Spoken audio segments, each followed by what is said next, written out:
control. ¡Ah! Divo y Moat.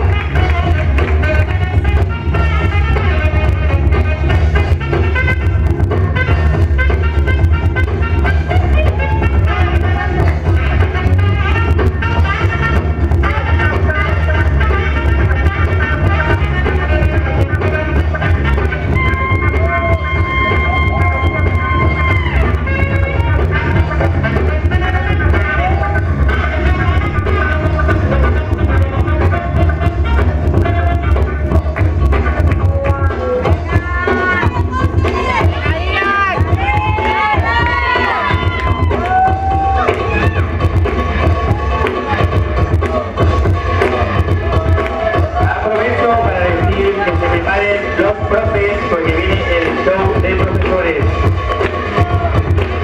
Que los profes se preparen.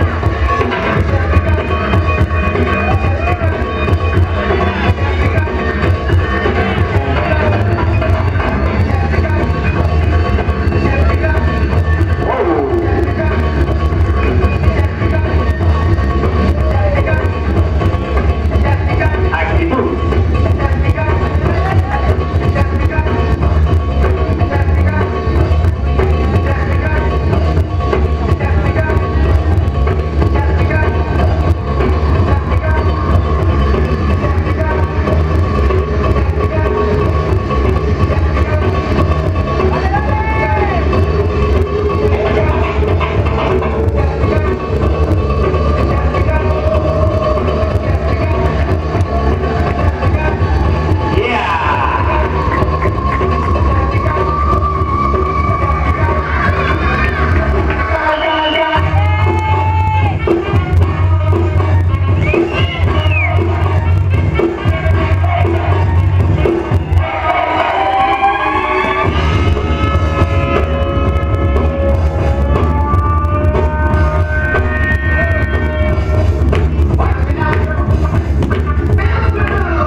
Vamos a contar hasta 3 y vemos quién es el ganador.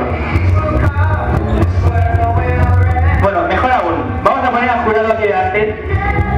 Y a un lado Divo y Moat y al otro lado Divo y Johnny. El brazo que se levante será el brazo del ganador. ¿Hablando? Claro, tiene que saber quién gana, ¿no? Si no levantan los dos brazos. Yo creo que yo creo que el otro. Ok, lo tienen. Así que contamos a la de 1.